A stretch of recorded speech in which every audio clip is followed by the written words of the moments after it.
Dragi prijatelji, evo nas ponovo u čudnim pričama i večeras ćemo obraditi jednu jako čudnu priču. Ova priča je toliko čudna da mnogi danima ne spavaju zbog nje. I svi se pitaju šta je u stvari istina u ovoj priči i šta se to zapravo desilo. A Boga mi, pitam se i ja. A zapravo radi se o čudnoj smrti našeg rahmetli muftije Muamera Zukorlića. Previše će biti uništenih generacija i mladih ljudi, ali nemojmo zatvarati. Kad se dotakne to dno, dajmo sačuvati sjeme.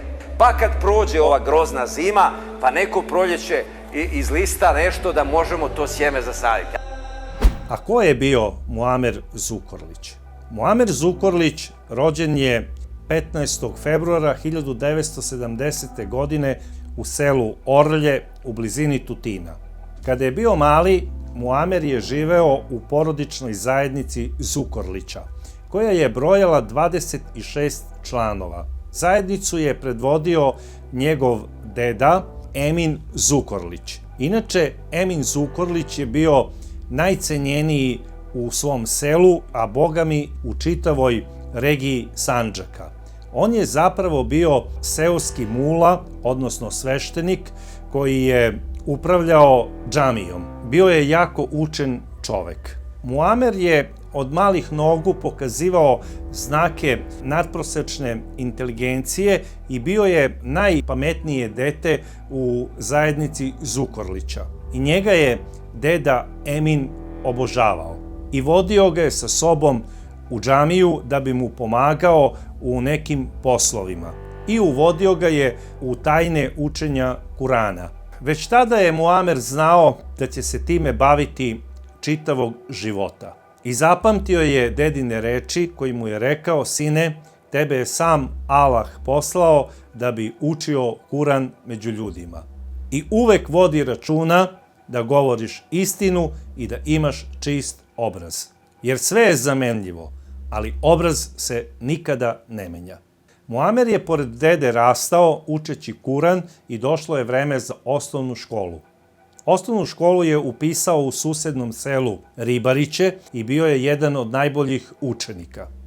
Po završenoj osnovnoj školi odlazi, iz rodnog sela za Sarajevo i upisuje čuvenu Gazi Husrevbegovu medresu u Sarajevu, koju završava sa odličnim uspehom i posle završene srednje škole Muamer je otišao na odsluženje vojnog roka. I tamo je bio jedan od najboljih vojnika. Po završenoj vojnoj obavezi on upisuje čuveni fakultet u Alžiru, u gradu Konstantini. Isti završava sa najboljim ocenama i vraća se za Srbiju i postaje sandžački muftija. Na to mesto postavljen je 1993. godine. Počinje da se bavi raznim društvenim aktivnostima i da doprinosi razvoju svog mesta i kompletne sandžačke oblasti. Tih godina se i ženi prelepom Umejom, koja je inače Palestinka, i sa njom dobija 4 dece.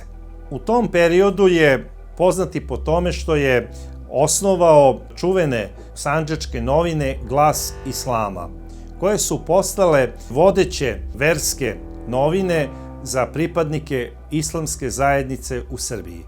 Ujedno je osnovao i nekoliko časopisa za edukaciju omladine islamske veroispovesti.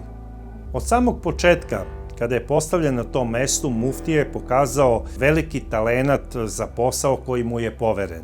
U njegovoj duši postojala je jedna velika želja za prosvetiteljstvom. I on je želeo da bude prosvetitelj na Sandžaku. I maštao je o tome kako će jednog dana otvoriti veliki univerzitet u svom gradu na kome će se Sandžaklije obrazovati. Po uzoru na one na kojima je on završio fakultet. I svi koraci koje je on preduzimao kasnije u životu i sve teške ili manje teške odluke bile su motivisane tom njegovom željom. 1998. godine izabran je za muftiju srbijanskog. Mnogi su tada komentarisali kako je on prvi srbijanski muftija koji je rođen u Srbiji. Čak je i on jednom komentarisao, eto, posle Bosanaca došao je red da i neki Srbijanac postane muftija srbijanski. Od tog momenta on je bio trn u oku raznih ljudi. Mnogo toga su mu zamerali, te da je tvrda islamska struja, da se zalaže za zelenu transverzalu, te da se bavi pogrešnom politikom, da želi da profitira iz toga i mnogo što šta. Međutim, to su samo govorili zli jezici. Ja sam podigao islamsku zajednicu iz pepela. I to je postala najmodernija, najorganizovanija islamska zajednica na sjevernoj polulopti. Ja sam bio protiv toga da ovdje islamska zajednica bude ispostava bilo koje islamske zajednice, turske, arapske ili bilo koje druge. Između ostalog i danas nisam uopće miljenik nijednog međunarodnog faktora, ni muslimanskog, ni nemuslimanskog, zato što ja potenciram da mi trebamo biti matični. Muftija je bio pravi čovek, gospodin i veliki patriota. On je voleo svoju zemlju u kojoj živi i mesto odakle potiče, a to je Sandžak. I smatrao je da treba da se i politički angažuje da bi doprineo svom mestu kako u kulturnom, tako i u ekonomskom razvoju. I on je uspeo u tome. Postao je narodni poslanik, a kasnije postao je i potpredsednik Skupštine Republike Srbije. Muftija se zalagao da porodica, pogotovo za ljude koji potiču iz islamske zajednice, bude stub sistema. Zato što je i on poticao iz takve porodice i tako je vaspitavan. Želeo je da ima što više dece i imao ih je 8. I on je odlučio, kako bi imao što više dece, da ima 2 braka. I ja ne želim sada da komentarišem ispravnost toga, da li je to po zakonu ispravno ili ne. Po šerijatu on je, imao 2 zakonite žene, sa kojima je bio venčan u džamiji. Sa prvom suprugom je imao 4 dece, a sa drugom takođe još 4. Doduše, one se nisu od samog početka najbolje slagale i prva žena sa svojom decom živela je u stanu, a druga je živela s njim u kući u centru Novog Pazara. Ali obe žene su mu istu stvar zamerale. A to je što nije često kod kuće, što puno putuje i što je stalno odsutan. Međutim, on je morao da bude stalno na tim putovanjima kako bi od raznih donatora skupio što više novca, a sa ciljem otvaranja univerziteta u Pazaru, koji mu je u stvari bio i najveća životna želja. Nema ono 20, 50, 100 evra, to nema. Nego ćemo od 500 pa naviše. Ispod 500 mogu studenti i učenici i nezaposleni. Jel pošteno? Jeste, evo svi kažu, jeste. I uspeo je to da ostvari 2008. godine. I on je postao i prvi rektor ovog univerziteta. To je sada jedan jako ugledan univerzitet u islamskom svetu, na kome se školuju i žene i muškarci. Jer muftija je uvek govorio da žena u islamskom svetu ne sme samo da sedi kod kuće, već mora i da se obrazuje. I zalagao se za emancipaciju islamskih žena. Do sada smo imali emancipaciju kod muslimana u teoriji da žena treba da se odrekne svojih vrijednosti, tradicionalnih, duhovnih, etičkih, da bi bila emancipovana. I to je zapravo i donijelo taj raskorak kod same žene, gdje ona bila razapeta između porodice, između posla, između karijere, između onog što joj nudi ovaj lažni sjaj marketinga i šoua i tako dalje. Ovo je nešto sasvim drugo. Ono što islam, da kažem, zabranjuje jeste poslove koje ženi smanjuju lepotu, Na primjer, kao što imate da su se žene ceo život borile za emancipaciju i onda su Rusi rekli: ok, hoćete da budete emancipovani, a sve žene u rudnike zajedno sa muškarcima. I naravno, i muftijina druga žena Elma je završila taj isti fakultet i ona mu je pomagala u radu na ovom univerzitetu i bila je društveno i politički aktivna i u njegovoj stranci Pravde i pomirenja. Jer mi kao stranka Pravde i pomirenja smo zapravo i sa promjenom imena dokazali da smo stranka koja ima kapacitete da predstavlja svoj narod, svoju zajednicu, ali isto tako koja se izlila iz korita sopstvene zajednice, dokazujući da su vrijednosti univerzalne, da bošnjačke vrijednosti nisu u sukobu sa vrijednostima srpskog naroda, albanskog naroda. Ostali zajednica, ja znam da to liči da je utopijski, taj moj pokušaj da prosto se dignemo na taj nivo u vremenu kad još nismo uspjeli da izličimo razne mržnje, razne animozitete, razne probleme iz bliske i prošle historije. Naš muftija se bio kandidovao i za predsjednika Srbije. Na tim izborima 2012. godine i ja sam glasao za njega. Imao je najbolji program, a to je program pomirenja. I ja sam hteo da na čelu kuće u kojoj živim bude neko ko je vatrogasac, a ne piroman. Nažalost, muftija nije postao predsjednik te godine, ali on je nastavio da radi sa još većim elanom. A njegova glavna ideja je bila da se glas njegovog mesta čuje ne samo u Sandžaku, već i šire. Iz tog razloga on se politički ponovo angažovao na sljedećim izborima i postao je narodni poslanik. Da bi ubrzo posle toga postao i potpredsjednik Skupštine Republike Srbije.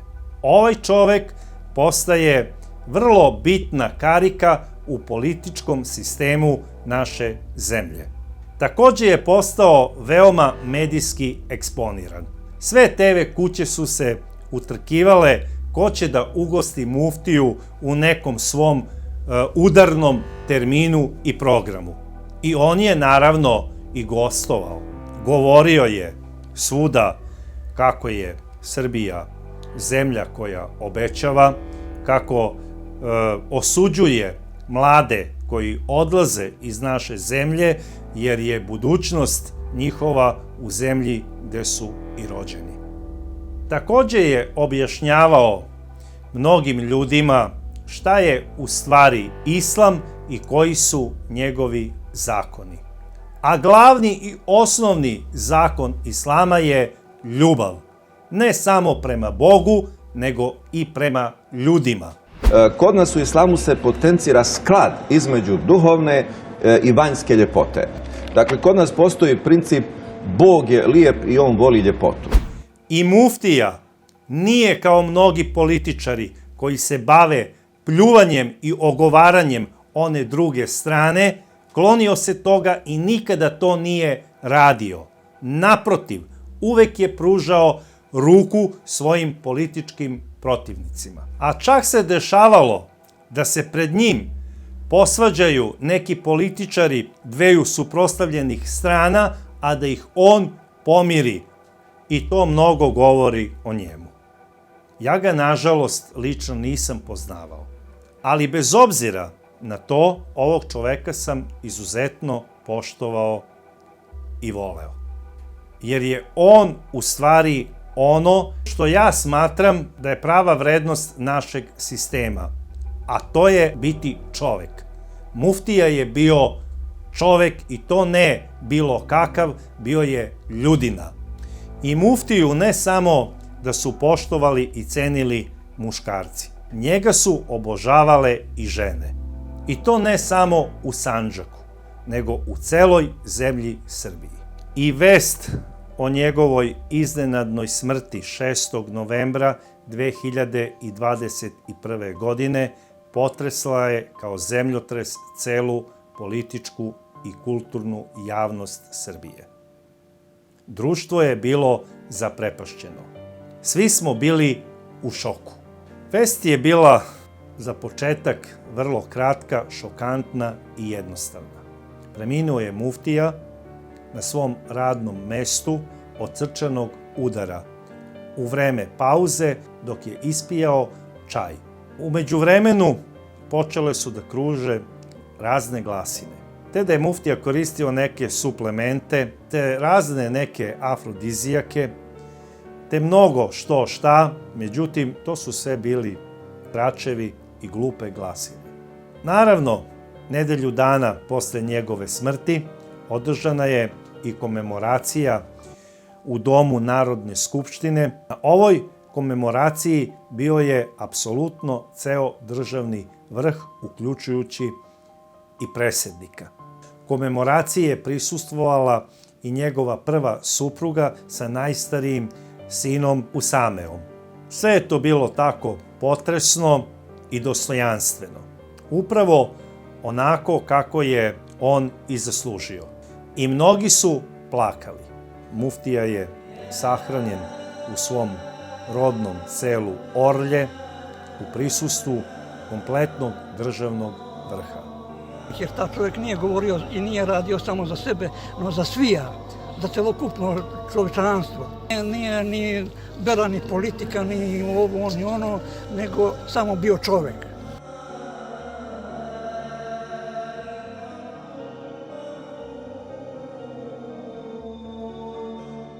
Posle njegove dženaze svi su govorili da on ne samo da je bio veliki čovjek i dobra duša, nego da je bio sama Božja duša. Čak je primjećeno da njegov kućni mačak Žuća ne ide sa njegovog mezara.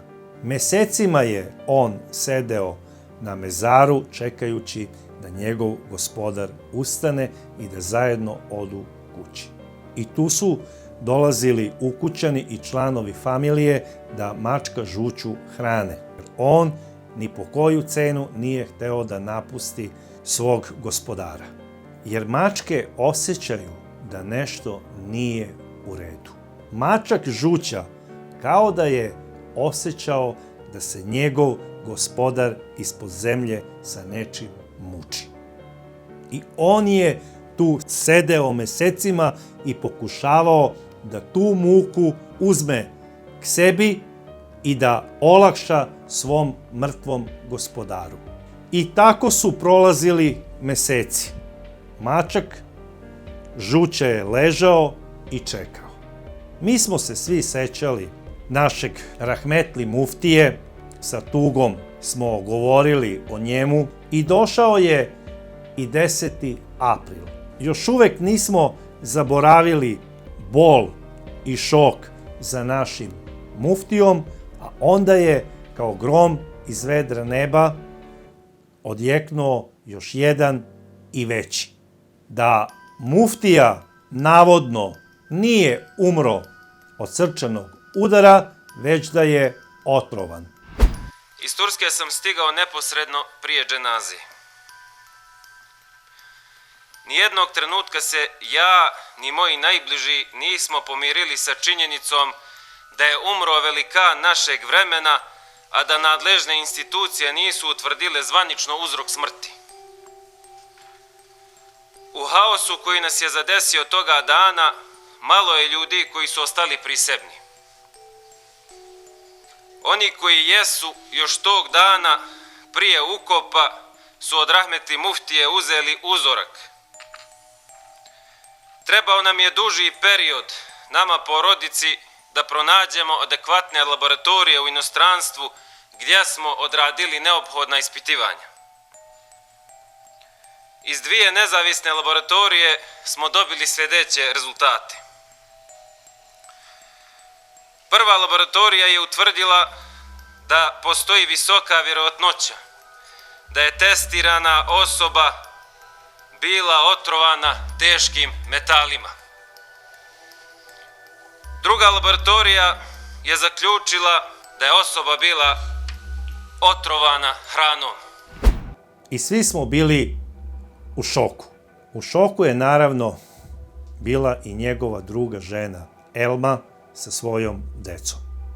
Jer ona nije ništa znala o ovoj toksikološkoj analizi.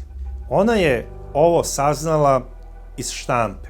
Nije mogla da veruje da o tako važnoj analizi nije bila obaveštena. I ona je smatrala da je njen pastorak time nju jako povredio.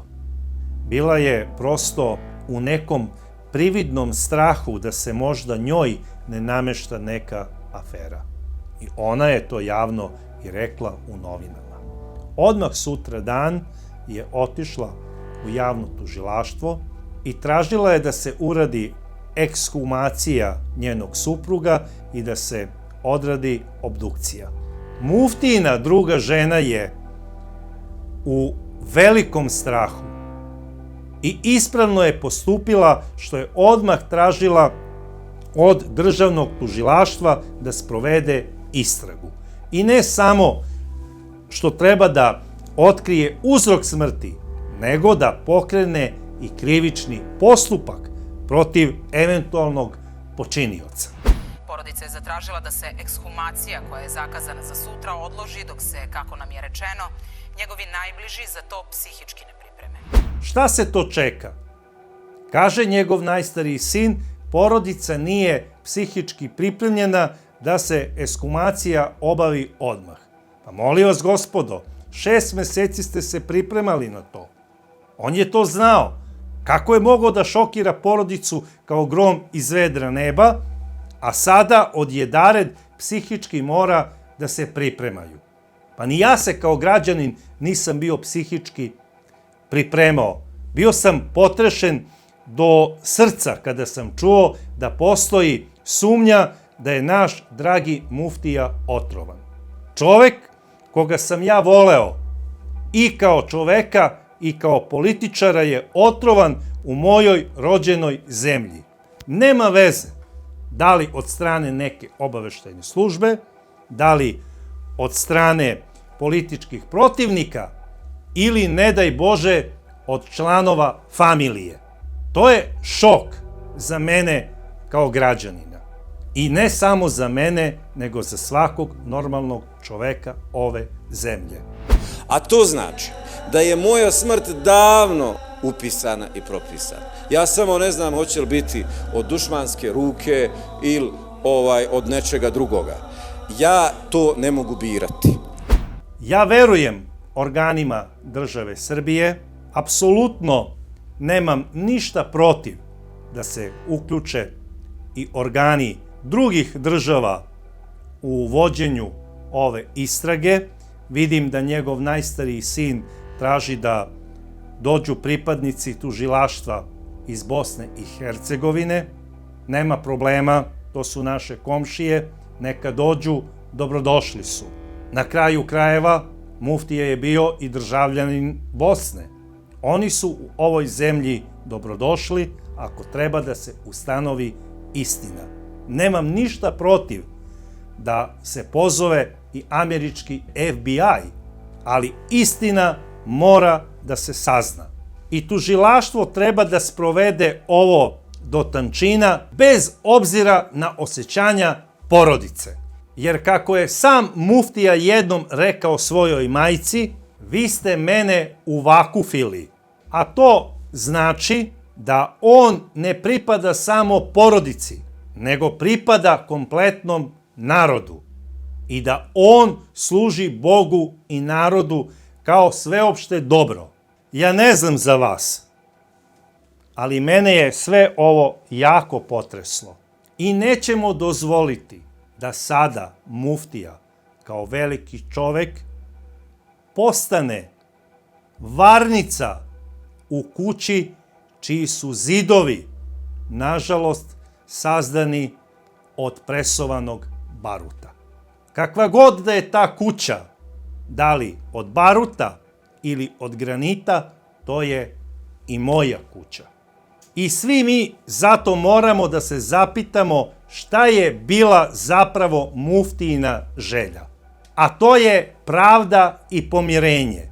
U trenutku gašenja muftijinog života imam neki strašan predosećaj da se partija kojoj sam ja bio naklonjen nekako okrenula u drugom smeru i da više ne plovi morem pomirenja i pravde, već ulazi polako u neke nemirne i talasaste vode. A oluja ako zahvati ovaj brod, neće tonuti samo on. Jer Sandžak nije slepo crevo Srbije. On je žila kucavica celog Balkana. I mi nećemo dopustiti da ova priča ostane nedorečena. Ova priča ne sme ostati čudna priča. Ovde mora da se zna istina. I ja sam pre neki dan, na naš najveći praznik, Uskrs, otišao do Saborne crkve i upalio sam sveću za pokoj duše rahmetli muftije i pomolio se Bogu na moj način za njega i za pravdu koju on zaslužuje. Napišite mi u vašim komentarima vaše mišljenje o ovom slučaju, a ja vas do sledeće čudne priče pozdravljam.